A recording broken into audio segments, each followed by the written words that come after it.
say, you should hone your fear. Don't let fear overcome you. You know, that's what it's focused on. We say, don't let your fear overcome you. You know, fear is normal, right? Since man fell, before man fell, God did not create us with fear, right? God created us with faith. God created us as love beings. But when man fell, when we became corrupted, you know, one thing that came into us is the word fear, right? In a sense, fear is the opposite of faith, just as much as fear is the opposite of love.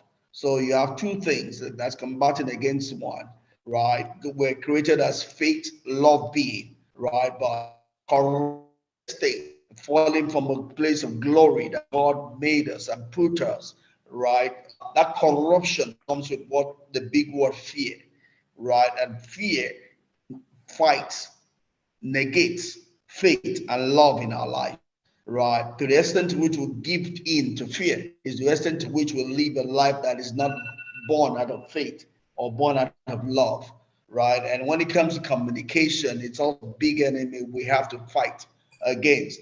Otherwise, we will not be able to live to the full of our potential as communicators, right? And as word beings, because as we talk about communication, don't forget also it affects both us as a person, affects people we speak to, right? Because uh, we are what we say we are, right? Because we're products of our thoughts. But our thought pattern is useless if we don't speak it into being.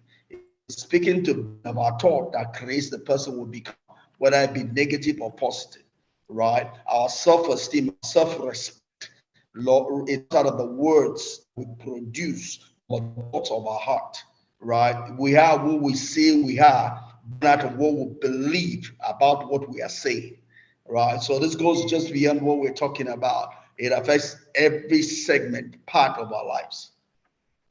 Is that good so far? Yes, sir. Awesome. You know, and TD Jakes kind of started the chapter with a quote, and this is a quote he puts this chapter with. What the mind doesn't understand, it worships or fear. Let me start asking you, what do you understand by this? This is from what they call it, Alice in the Wonderland. It says this Alice walks this, and I will explain it to you from neuroscience. But let me hear what you think about this quote first of all. What your understanding of why does it hit you?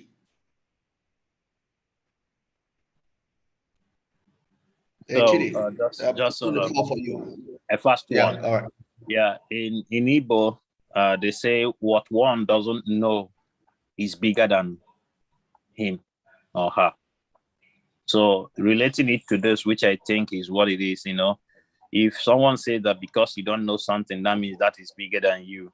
And that is absolutely right, in line with, what the mind doesn't understand, it worships or fears.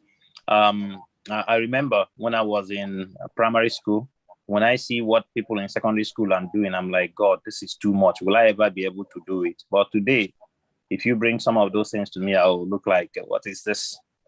So it's actually right. What you don't understand, what you don't know, what transcendents, beyond your regular understanding, always look as if it's a giant. But I know, and which is what fear brings in, making us believe that some of these things, which I, for one, have seen them to be a mirage. So yeah, it is right. If you don't know it, it looks more than you are. Thanks, sir. Awesome, awesome. I love the way you said it. I love the example you gave. Uh, and I was sharing this week on Friday actually, as we closed the week with our prayer meeting. I was trying we're discussing on, we're doing a study of the book of Daniel, and we're presently of verse 6 and 7 of Daniel chapter 1. We're looking at it we'll title it, What's in a Name? Right? We're talking about memorials. Names are memorials, right? And we're saying that when we don't have memorials, we tend to create a religion. Every religion is formed around ignorance. It's formed around sentiment, right? Our fathers created gods because they could not understand powers. They saw thunder and they said, "Oh, there's a God of thunder." They saw the sun. The sun, we need it to be fertile and grow. Oh, and are good. Oh, there's a God of that they did not understand. They could not fully. What the mind does not understand. Either the Bible talks about the fact that Paul went to Athens and he saw them. They had a label, a banner there. They said to the God, to the unknown God. Right? They created a religion because they did not know the God. Right? They were more like putting sentiments around it. They created something to worship. Right? And God does not want us to stay there. That's why God reveals himself. So in the Bible, in Romans chapter 1, the Bible says that everything that needs to be known about God, we can see it in creation, right? Our God is not an unknown God. He's a God that we know because we ourselves are a representation of him. When I see you, when you see me, you are seeing God.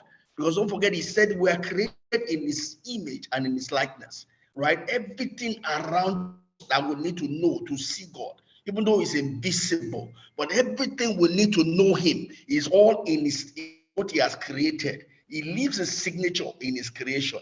So Paul goes on and talks about it is in him we live, we move, and have our being. Right? There's no need to be creating a God that doesn't look like us, a God of iron, right? Because God is just like us. We're offspring, right? That's what Paul was trying to explain there in Romans chapter 1. Romans chapter 1 and also in the book of Acts, right? So that is that from a religious standpoint. Let me quickly go to a neuroscience standpoint. You see, the way our brain works, right? Every one of us, our brain works so fast between 3 time zones. Our brain works between anytime our brain encounters anything, it quickly takes what he has encountered in the present and quickly takes it back to what he has in his record, right? The past. Quickly compares what he's looking at right now to what is stored in his cell to explain what it is looking at. He's saying, this thing I'm looking at, what is the reference point? Have we seen it before? What does it mean? As soon as it gets the answer, it decides on an action to take, which is future. Our brain is always working between present, past, future. And that transaction takes place so fast that you don't know. But that is the way the brain is designed to work.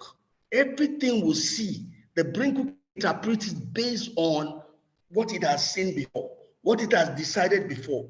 That's what we call paradigm, right? A paradigm is the frame of mind that you have come to based on your experience and interpretation and your story of life, right? So two people can be the exact same thing, but they are not saying the same thing, right? Because their story, their record, their paradigms are different. So they're interpreting based on what that paradigm is, right? Am I clear so far?